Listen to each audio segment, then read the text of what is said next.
எப்படி முசோலினியும் ஹிட்லரும் ஒரு கல்ட்டை கிரியேட் பண்ணணும் அப்படின்னு நினச்சாங்களோ, தங்களுக்கான ஒரு மக்கள் திரள், தான் சொல்வதை கேட்கக்கூடிய மக்கள் திரள், அதாவது அரசுக்கும் ஆட்சியாளனுக்கும் வித்தியாசம் இல்லாமல், அது நாட்டிற்கும் ஆட்சியாளனுக்கும் வித்தியாசம் இல்லை, ஆட்சியாளர் செய்கிற தவறை நீங்கள் சுட்டி காட்டினால் அது நாட்டுக்கு எதிராக பேசுவதாக கருதப்படும் என்று இத்தாலியில் முசோலினியும் ஜெர்மனியில் ஹிட்லரும் மக்களை மிரட்டி வச்சுருந்தாங்க. கிட்டத்தட்ட இன்று கல்வி கொள்கை என்ற பெயரில் அவங்க எதை கொண்டு வர நினைக்கிறாங்கன்னா, கேம்பஸ் இருக்க வேண்டாம், ஒரு வளாகம் தேவையில்லை. அப்போ வளாகம்னு இருந்தால் தானே மாணவர்கள் ஒன்றாக கூடுவார்கள். தலையிடணும். மோடி நீங்கள் சொல்கிற மாதிரி இப்போ என்ன பண்ணிட்டான் தெரியுமா? நம்பர் 1 சங்கி தான் இப்போ இருக்கிற பகுஜனாதிபதியாக இருந்த அந்த ஆள் பேர் டங்கர். நீ சங்கியாக இருந்தால் மட்டும் போதும், எனக்கு விசுவாசமாக இருக்கணும்னு சொல்லி ராஜினாமா பண்ண வச்சுட்டான். அதாவது ஹிட்லர் முசோலினிக்கு அடுத்தால வரக்கூடிய ஒரு மோடி. ஆமாங்க. அந்த மக்கள் எதை விமர்சித்தாலும் தன்னை விமர்சிக்கிற, தன் மீது இருக்கிற விமர்சனமாக ஏற்றுக்கொண்டு, தான் மக்களால் தேர்ந்தெடுக்கப்பட்டோம், இறுதி இறையாண்மை மக்களிடம்தான் இருக்கிறது, எனவே இறையாண்மை பெற்ற மக்கள் நான் உனக்கு இதுக்காக வாக்களித்திருக்கிறேன், உங்களை மாற்றிக்கொள்ளுங்கள் என்று சொல்றாங்கன்றதை புரிந்து கொள்ளாமல் அவர் என்ன நினைக்கிறாருன்னா, தனக்கு எதிராக பேசுவது நாட்டுக்கு எதிராக பேசுவதாக சித்தரித்து விடுவது. அப்போ அந்த பயத்தை உண்டு பண்ணிட்டா, இப்போ ஒரு திருத்தப்பட்ட கிரிமினல் சட்டத்தில் கூட பார்த்தீங்கன்னா எதை வேண்டுமானாலும் தேச விரோத குற்றம்னு சொல்ல முடியும். இந்த சிக்கல்ல தான் நாம என்ன ரொம்ப ஆழமா பார்க்க வேண்டியது இருக்கு. ஜர்னலிஸ்டுகள் உள்ள போயிருக்காங்க, கல்வியாளர்கள், வாத்தியாருங்க, ஆசிரியர்கள், எடிட்டர் என்ன பாடுபடுத்துறாங்க. யார் எந்த துறையும் அவங்க விட்டு வைக்கல. எனவே அவங்க குறி எல்லாமே கல்வி நிறுவனங்கள் தான், குறிப்பாக பள்ளிகள்லையும் கல்லூரிகள்லையும். இதில் இனி பணம் கட்டி படிச்சுக்கோ அப்படின்றது தான். பணம் இல்லைன்னா நீ படிக்க முடியாது. அப்போ பணம் கட்டினா கூட நான் எதை படிக்கணுன்றது யார் தீர்மானிப்பாங்க?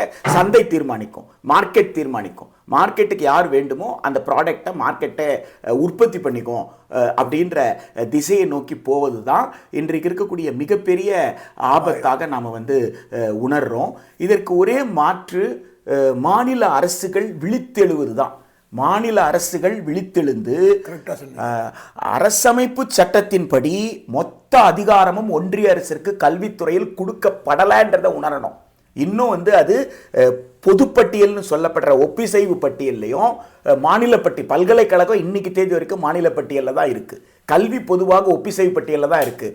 ஒன்றிய அரசு கிட்ட இருக்கக்கூடிய அதிகாரம் என்னன்னு கேட்டால், உயர்கல்வி மற்றும் உயர் ஆய்வில் தரத்தை தீர்மானித்து ஒருங்கிணைப்பது மட்டும்தான்.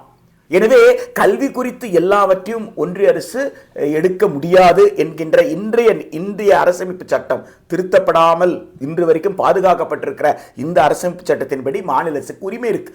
எனவே மாநில அரசு குறைந்தபட்சம் தன்னுடைய பல்கலைக்கழகத்திற்கு தான் தர வேண்டிய நிதியை கொடுக்கணும், மானியத்தை கொடுக்கணும். இப்ப தமிழ்நாட்டில் அதுதான் போராட்டம்.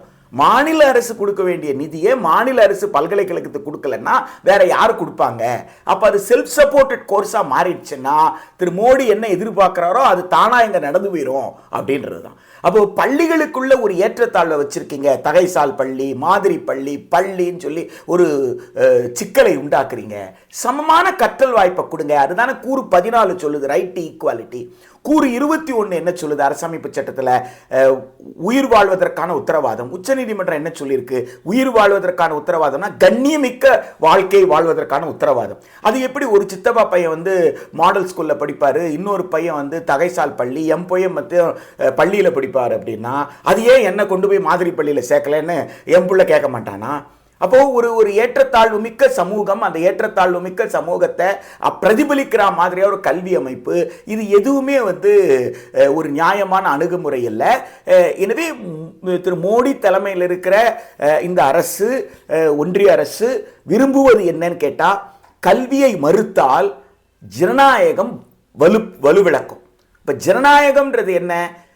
நான் நினைப்பதை சொல்லுவது, அல்லது யாராவது தவறு செய்தால் இது தவறு என்று சுட்டி காட்டுவது. டெமோக்ராட்டிக் ஸ்பேஸ் சொல்றோம், மாற்று கருத்துக்கு இடம் கொடுக்கிறது.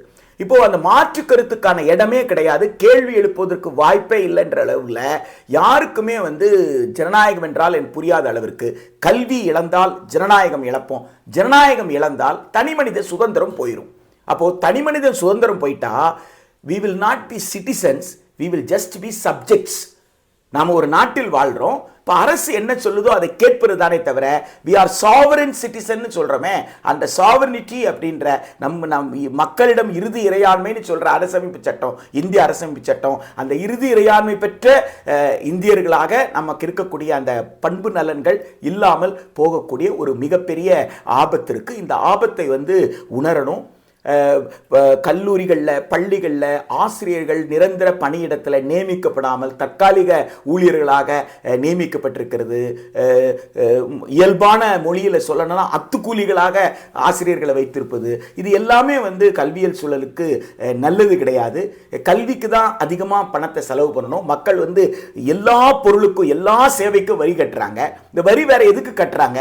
வரி கட்டுறது என் பிள்ளைக்கு நீங்கள் நல்ல கல்வியை கொடுக்கணும், சுகாதாரம் கொடுக்கணும், சூழலியல் நன்றாக அமைத்து கொடுக்கணும், வீட்டை கொடுக்கணும், வேலை கொடுக்கணும். இதுதானே விடுதலை போராட்ட தியாகிகளுடைய எதிர்பார்ப்பாக இருந்தது. அதை செய்ய சொல்லி அரசமைப்பு சட்டம் சொல்லி இருக்குதே.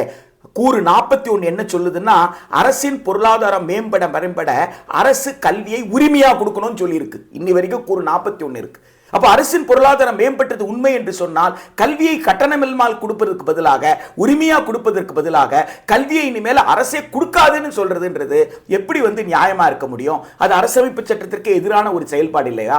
எனவே ஆசிரியர்களாகட்டும் மாணவர்களாகட்டும் பெற்றோர்களோடு உரையாடல் நிகழ்த்தணும்.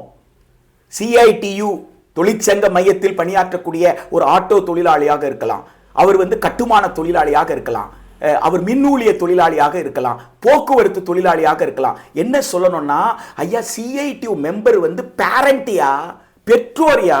நீ எதுக்கு அவரை போய் வெறும் தொழிலாளியா பார்க்குறீங்க? அவர் பெற்றோர் தானே. அப்போ CITU இதை பற்றி விவாதிக்கணும்ல, ஆசிரியர் சங்கம் அதை விவாதிக்கணும்ல. ஆசிரியர் வீட்டுக்கு அவர் பெற்றோர் தானே, அவருக்கு ஒரு பிள்ளை இருக்குல்ல. அப்போ பெற்றோர்களாக ஏன் சிந்திக்க மறுக்கிறோம்? அப்படியான ஒரு சோஷியல் டயலாக்கிங் எங்கெல்லாம் வாய்ப்பு இருக்கோ அங்கெல்லாம் ஒரு சமூக உரையாடல், திண்ணை உரையாடல், மக்கள் கூடக்கூடிய இடத்துல சாதாரணமாக மாலை நேரத்தில் எப்படி நம்ம கூடுறோமோ அது போல திண்ணை உரையாடல், ஒரு ஆர்கனைஸ்ட் உரையாடலா இல்லாம கூட ரயிலில் போகும்போது உரையாடல், ரயிலில் போகும்போது ஒரு பஸ்ஸில் போகும்போது உரையாடல், பஸ் காத்திருக்கும் போது உரையாடல், அப்படி நடந்தாலே பெரிய விஷயம். இந்த உரையாடல் மூலமாகத்தான் கல்வி என்பது நம்முடைய அடிப்படை உரிமை, அரசமைப்பு சட்டம் நமக்கு தந்திருக்கிற உரிமை. அந்த கல்வி மறுக்கப்பட்ட சமூகங்கள் உலகத்தின் எல்லா பகுதியிலுமே எங்கெல்லாம் கல்வி மறுக்கப்பட்டிருக்கிறதோ அங்கதான் வன்முறை மிக அதிகமாக நடக்கிறது, அங்கதான் சமூக சீரழிவு அதிகமாக நடக்குது. அதிகம். ஆமாங்க.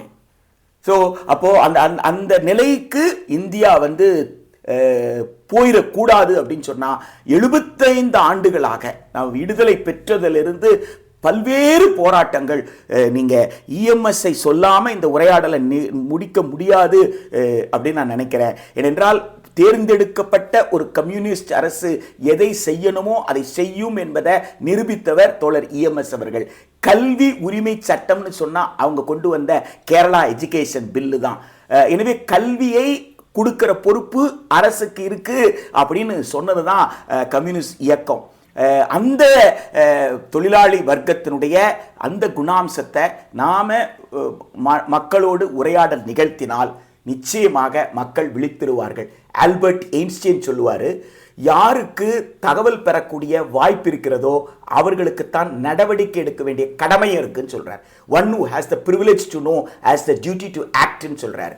ஆக ஆசிரியர்களாகட்டும், மாணவர் சங்கத்தை சார்ந்தவர்களாகட்டும், அல்லது கல்வியாளர்கள், அறிவாளிகள், அறிவுஜீவிகள், எந்த பெயரில் யாரை கூப்பிட்டுக்கிட்டாலும் சரி, உங்களுக்கு தகவல் தெரியுமா, போய் மீன் விற்கிற கடையில் மீன் விற்கிற அம்மாவுக்கு பக்கத்தில் உட்காந்து அவங்க கிட்ட பேசுங்க. முடிந்தா அவங்களுக்கு மீனை கழுவி கொடுத்துக்கிட்டே பேசுங்க. அதுதான் சோவியத் யூனியன் உருவாகத்திற்கு முன்னாடி லெனின் தலைமையில் இந்த பொலிஷ்விக் கட்சி அதைத்தான் செய்தது. அந்த இளைஞர்கள் அதைத்தான் செய்தார்கள். அவங்க விவசாயி கிட்ட போய், விவசாய கூலி விவசாயிகளா இருந்தாங்கன்னா அந்த கூலி விவசாயிக்கு பக்கத்தில் நின்றுட்டு அவங்களுக்கு உதவி பண்ணியிருக்கிறாங்க. ஈச் ஒன் டீச் அவங்க அவ்வாறு உதவி செய்யும் பொழுது நம்ம ஆளு அப்படின்னு ஏத்துப்பாங்க. அப்பதான் ஒரு டயலாக்கிங்கே நடத்த முடியும். நாம போய் மைக் வச்சு பிரச்சாரம் பண்றதோ அல்லது நமக்கு எல்லாம் தெரியும் அப்படின்னு நினைச்சிட்டு நாம பேசுவதோ மக்களோடு ஒன்ற முடியாது. காய்கறி இறக்குற இடத்துல, மூட்டை இறக்குற இடத்துல அந்த மூட்டை தடுமாறுவாரில் இறக்கிறதுக்கு, அப்போ போய் ஒரு கை கொடுக்கறது, யாருங்க நீங்க அப்படின்னு கேட்பாரு. நாங்களும் உங்களை மாதிரி தாங்க, இந்த பகுதிக்கு வந்தோம், உங்களுக்கு உதவி செய்யதான் வந்தோம், அப்படிதான் டயலாக் ஆரம்பிக்கணும். அப்போ உங்க பிள்ளை எங்க படிக்கிறாரு, ஏன் உங்க பிள்ளைக்கான வாய்ப்பு, ஒரு சமூக உரையாடல் நிச்சயமாக உழைக்கிற வர்க்கத்தினுடைய உரிமையை காக்கும். உழைக்கிற வர்க்கத்துடைய உரிமை என்று சொல்வது இந்திய அரசமைப்பு சொல்லக்கூடிய சமத்துவம், சுதந்திரம், சகோதரத்துவம் என்கின்ற அந்த அடிப்படை கோட்பாடு தான். ஒவ்வொருவனும் சுதந்திரமாக இயங்கணும், ஒவ்வொருவனும் சமமாக இருக்கணும், ஒவ்வொருவரும் சகோதரத்துவத்தோடு இருக்கணும். அத்தகைய ஒரு நிலை நாம் நீடிக்க செய்யணும், அதை இன்னும் பரவலாக்கணும் அப்படின்னு நினைச்சோம்னா கல்வி என்பது நம்முடைய உரிமையாக, அரசின் கடமையாக வழங்கப்படுவதற்கான போராட்டத்தை தீவிரப்படுத்தணும். ரொம்ப நன்றி தோழர். ரொம்ப அதாவது உணர்ச்சிமயமான ஒரு முடிவு. ரொம்ப சந்தோஷம். நன்றி தோழர்.